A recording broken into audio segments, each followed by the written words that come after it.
I don't think I like where the camera is right now. I should probably change it. But that's neither here nor there.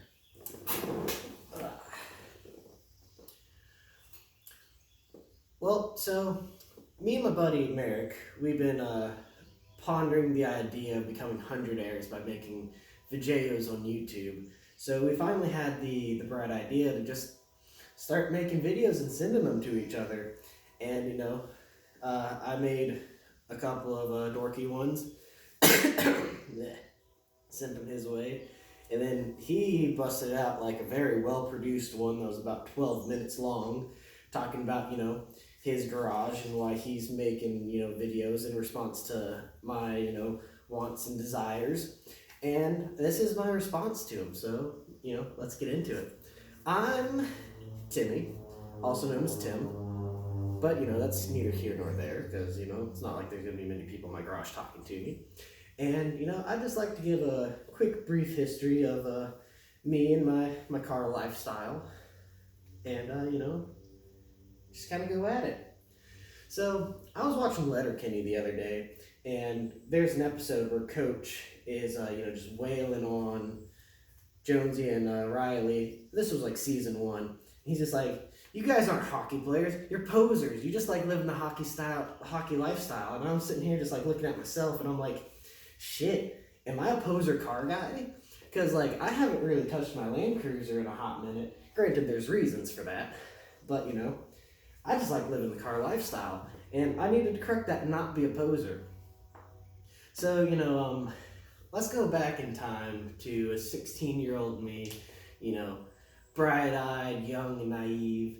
My dad was like, I'm gonna buy me a pickup truck, and I'm like, cool beans, bro. Like, what are you even getting at with that? And then a couple days later, sitting in the driveway was a 92 Toyota pickup on 33-inch tires, 6 inches of lift, and the brakes were shot. So he's just like, yeah, I'll let you drive it if you fix the brakes. And I'm like, okay. So we changed the front calipers because the caliper was jamming, and after that, perfect drivable truck.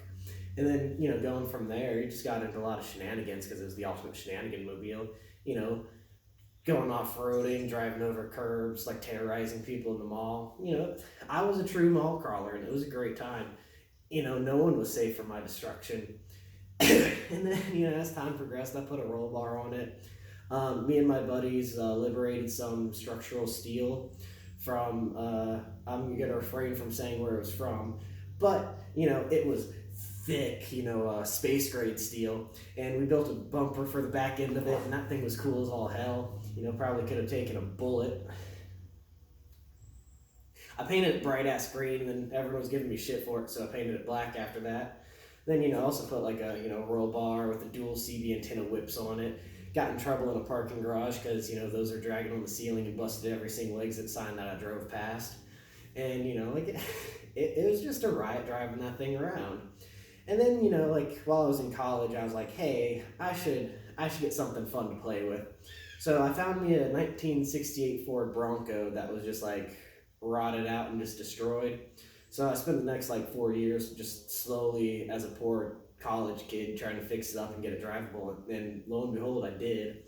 And that's when the springs, which were probably 50-something years old at that point in time, gave out.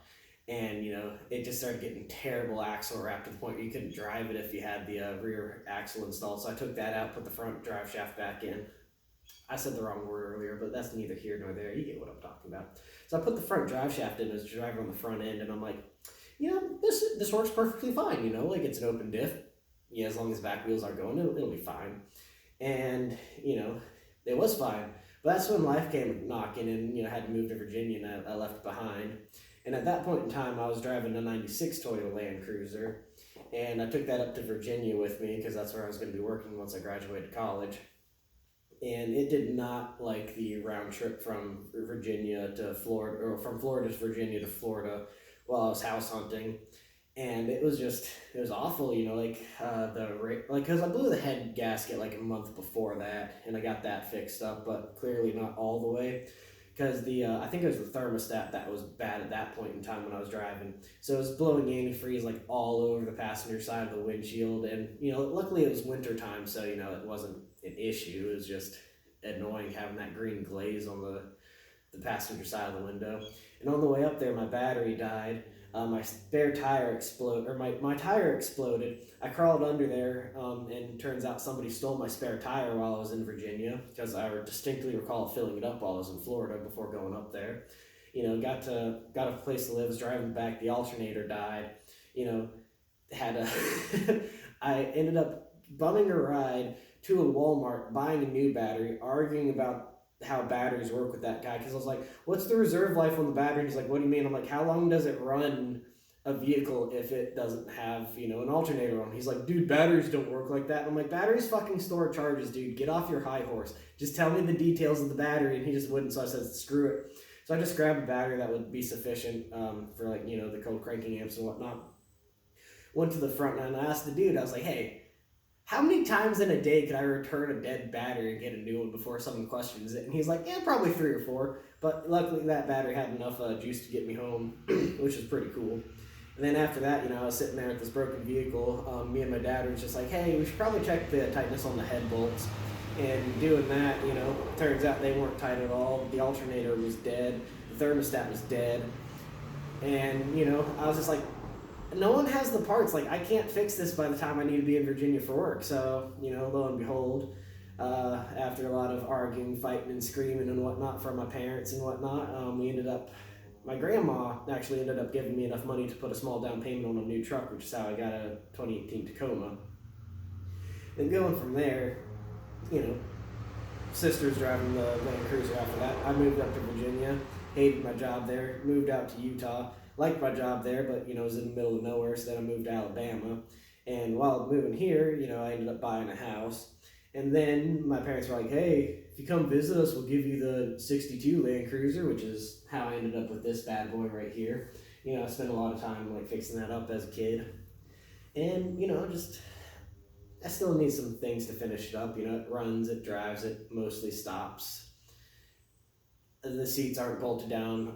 Legally, I don't have to have seat belts, but that's neither here nor there, because probably should have seat belts. But it's just right on the verge of being complete and drivable on the road. But life's been getting in the way of something fierce this year. I tried to move back to Utah only to realize that houses were way too expensive, and they didn't even have garages or anything that I could work with. I was like, I'm not paying $500,000 for a shit ass house that I hate, that I can't have my cars in. So I ended up staying here. Then right when I decided to stay here, the president was like, hey, fuck everyone, we're gonna fire everyone who isn't vaccinated. So I'm sitting here just like, shit, man, I might lose my job in the near future. So everything's kind of on a major standstill, and I'm just trying to play around with stuff that doesn't cost any money, because if I get fired over all this crap, I'd like to have enough money so I can float on for a little bit. But is what it is. So yeah, this is my garage. I decided that I hated all the walls in it, so I covered it up with wood. And since then, painted the floors blue. I don't think you can see that, but it's pretty rad. And just lately been doing a lot of rock climbing and a lot of chainsawing of things. And just kind of slowly buying my time until the time's right to finish the Land Cruiser. And hopefully this video series that I'm competing with Merrick on will push me in the right direction to get her done. Yeah, I think that's most everything.